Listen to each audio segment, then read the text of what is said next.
Hello friends. तो भाई स्वागत है आपका एक नई वीडियो में। और इस वीडियो में हम बात करेंगे जो एसएससी सीजीएल के लिए सबसे बेसिक जो पार्ट होता है, सबसे बेसिक जो इन्फॉर्मेशन होती है परसेंटेज में फ्रैक्शन की।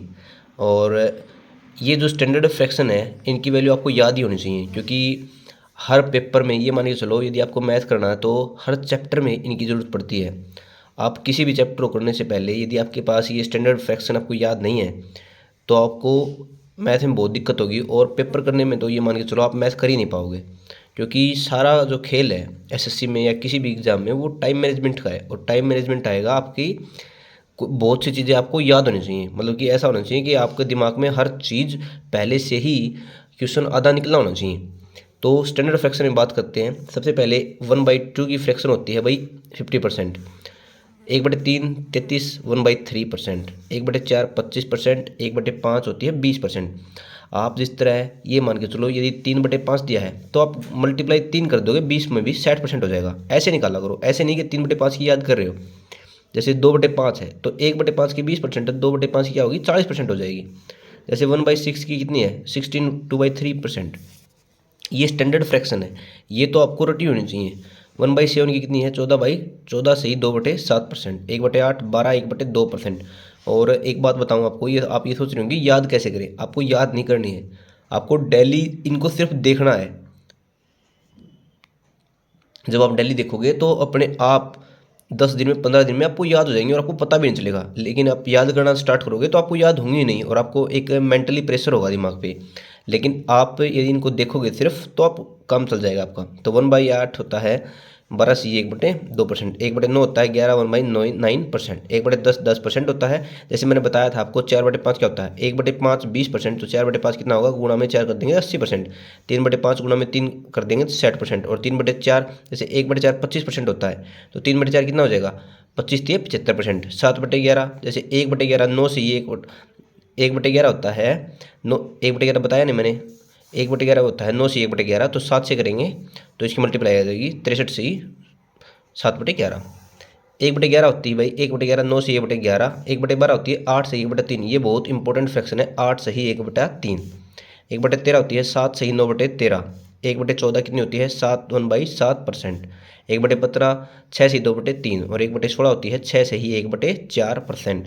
1/17 जो होती है वो 5 से ही 15/17 होती है। 1/18 5 से ही 5/9। 1/19 5 से 5/19। 1/20 होती है 5%। 1/20 कितनी होती है 5%। 2/20 10%, मतलब ये 1/10 ही हो गया वो तो। 1/24 होता है 4 से ही 1/6%। 1/25 4%। 1/30 3 1/3%। 1/40 होता है 2.5%। और 1/50 होता है 2%। जितनी नीचे वैल्यू जाती बड़ी होती जाएगी उतनी ही छोटी वैल्यू आती आएगी, हमेशा याद रखो। आप बहुत बार आप कंफ्यूज होंगे या आपको ऑप्शन एलिमिनेट करने होंगे, तो आप एक बात याद रखना, जितनी छोटी वैल्यू होगी नीचे, जैसे ये मान के चलो 1/2 है तो 50% आया। 1/3 जितना यहाँ बढ़ा तो इतनी वैल्यू कम हुई ना कम। जैसे 1/4 है तो 25% हुई। जैसे 1/5 है मतलब 4 से 5 हुआ तो यहाँ वैल्यू घटेगी। मतलब 1/4 25% है तो 1/5 कम होगी 20%। जैसे 1/6 है तो इसमें 20 से थोड़ा कम हुई ना। तो ये चीज़ें आपको मतलब कि दिमाग से देखनी है। ये ऐसा नहीं कि आपको ये चीज़ बताई जाएंगी, आपको अंदाज़ा लगाना होगा। और ये चीज़ छोटी है लेकिन ये चीज़ बहुत कम आती है पेपरों में, मतलब कि ऑप्शन एलिमिनेट में बहुत कम आती है। क्योंकि ऑप्शन अब ऐसे आने लगे जिसमें डिजिटल सब नहीं लग पाता, ठीक है। तो उसमें सिर्फ आपकी एलिमिनेशन मेथड ही काम आता है, ठीक है भाई। तो ये स्टैंडर्ड जो फ्रैक्शन है और आगे भी देखेंगे हम। जैसे देखते हैं भाई, जैसे 4% बताया था मैंने 1/25 होता है। तो जिस तरह 8% दिया है तो हम ऐसा नहीं करेंगे कि हम इसकी वैल्यू याद रखेंगे। हम ऐसा करेंगे 4% की वैल्यू हमें पता है, इसका ही मल्टीप्लाई है 2, तो हम 2 से मल्टीप्लाई कर देंगे इसको, ठीक है। तो 2/25। जैसे 12% की वैल्यू पूछी है, हमें पता है कि 4% की वैल्यू 1/25 है तो 12 इसका 3 गुणा है तो इसमें 3/25 आ जाएगा। 16% की मल्टीप्लाई 4 कर देंगे, 24 की मल्टीप्लाई 6 कर देंगे, 36 की वही मल्टीप्लाई 9 कर देंगे। या 36 आपको पता है 12% की वैल्यू, हमें 12% की वैल्यू याद करनी नहीं, हमें सिर्फ 4% की वैल्यू याद करनी है। 4% की वैल्यू होती है 1/25। 36 इसका 9 गुना है तो इसको भी 9 गुना कर देंगे 9/25। 52 इसका 13 गुना है, 76 इसका 19 गुना है और 84 इसका 21 गुना है, ठीक है। जैसे 5% 1/20 होता है तो हमें 15% करना है। 15% बहुत बहुत, एक बात याद रखो, बहुत इंपॉर्टेंट है ये 15%। 5% 1/20 है, तो 5 का 15 3 गुना है, तो 3 मल्टीप्लाई कर देंगे 3/20। 35 7 है तो 7/20। 45 9/20। 55 11 गुना है 11/20। 65 13 गुना है 13/20। 85 17 गुना है। 95 19 गुना है। ठीक है, अब देखते हैं इनका जो मतलब कि बोथ, जैसे 4% 1/25 होता है, 5% 1/20 होता है। तो जैसे अब 64 है, तो हमें पता है कि 64 4 का मल्टीप्लाई है। 4 का मल्टीप्लाई का आपको पता होगा नियम क्या होता है, मतलब कि लास्ट के 2 अंक यदि 4 से भाग हो जाएं, लेकिन आपको इतने तो पहाड़े याद भी होते होंगे।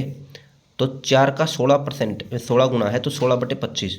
56 14 गुना 14/25। 28 7 28 7 गुना है, तो 7/25। 48 12/25। 75 15 75 4 का नहीं है, 5 का मल्टीप्लाई है।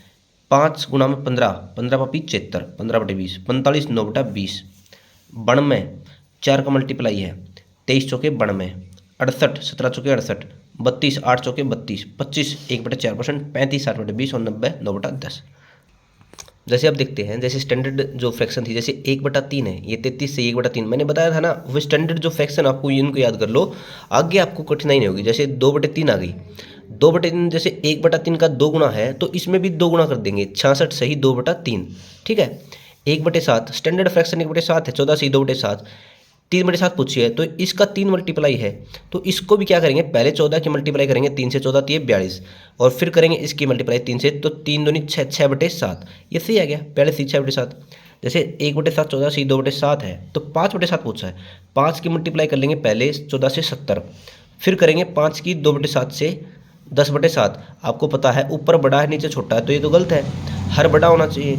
तो हर बड़ा के लिए आप इसको एक बार और तोड़ लो, मतलब कि 1 सही 3/7, तो 1 जुड़ जाएगा 71 में, तो 71 सही 3/7। अगली है जैसे 1/9 है, 11 से 1/9, तो 2/9 क्या होना है, मल्टीप्लाई 2, तो इसको भी मल्टीप्लाई 2 कर देंगे। आपको मल्टीप्लाई ऐसे करनी होगी बेन से, 11 की करो पहले तो 22, और 1/9 की करो 2 से, तो 2/9। यदि ऊपर अंश छोटा है तो सही बात है, तो सही यही आ जाएगी। ठीक है, जैसे अब देखो, इसमें देखो 1/9 11 से 1/9 है, तो 5/9 पूछा है, तो हमें पता है कि ये 5 गुना है। तो पहले हम 11 की मल्टीप्लाई करेंगे 5 से 55, और 1/9 की करेंगे 5 से 5/9, तो सही आ रहा है ये तो 55 से 5/9। जैसे इसमें दिक्कत आएगी, नहीं दिक्कत तो इसमें भी नहीं है। 1/9 11 से 1/9, तो 7/9 7 गुना है, तो 77 से 7/9। ये भी 88 से 8/9 आ जाएगा। इसमें देखते हैं, जैसे 1/11 है, 9 से 1/11 है, 3/11 पूछा है, इसका 3 गुना है, तो इसका भी 3 गुना कर देंगे। 9 की गुना करेंगे 3 से 27, और 3 की गुना करेंगे 1/11 से, 3/11 27 से 3/11। इस तरह है, ये है 1/11 9 से 1/11, 5/11 5 से गुना कर देंगे 45 5/11। ठीक है, ऐसे ही करने हैं। अब देखते हैं, जैसे 1/11 मैंने बताया था 9 से 1/11 है, तो 7/11 होगा इसका 7 गुना, तो 63 9 से 63, और 7 की करेंगे 7/11। 1/11 9 से 1/11 है, तो 8/11 क्या होगा, 9 8 72, और 8/11। 1/11 यदि 9 से 1/11 है, तो 9/11 क्या होगा, 9 गुना में 11 93, और 1 9 की मल्टीप्लाई करेंगे 1/11 में 9/11। ठीक है, जैसे 1/13 7 से 9/13 होता है, तो 3/13 कितना होगा, इसका 3 गुना, तो 7 या 21, और 9 30 27/13। ऊपर छोटा ऊपर बड़ा आ गया, और हर छोटा आ गया, तो ये गलत है। तो इसकी करेंगे 13 को भाग करेंगे 27 से, तो 13 दूनी 26 प्लस 1 2 से 1/13, तो 21 में 2 जुड़ जाएगा 23 से 1/13। तो ये थी भैया आज की वीडियो, और इस वीडियो में हमने फ्रैक्शन को जाना है। तो सबसे बड़ी बात है कि आपको यदि परसेंटेज मतलब कि अर्थमेटिक आपको करना है, अपना स्ट्रॉन्ग करना है, तो आपको परसेंटेज में फ्रैक्शन याद बहुत ज़रूरी है, क्योंकि फ्रैक्शन हर चैप्टर का एक हिस्सा होती हैं, और इनसे यदि आप टैकल नहीं करोगे तो आपका मैथ वीक ही रहेगा। तो भाई अगली वीडियो किस चैप्टर की चाहते हो आप उसको मेंशन कर देना कमेंट में, और मैं टेलीग्राम चैनल का जो लिंक है वो भी पिन कर दूंगा, उससे जुड़ सकते हैं, वहाँ पर PDF वगैरह वगैरह सब मिल जाएगी। ठीक है, thank you very much, have a nice day.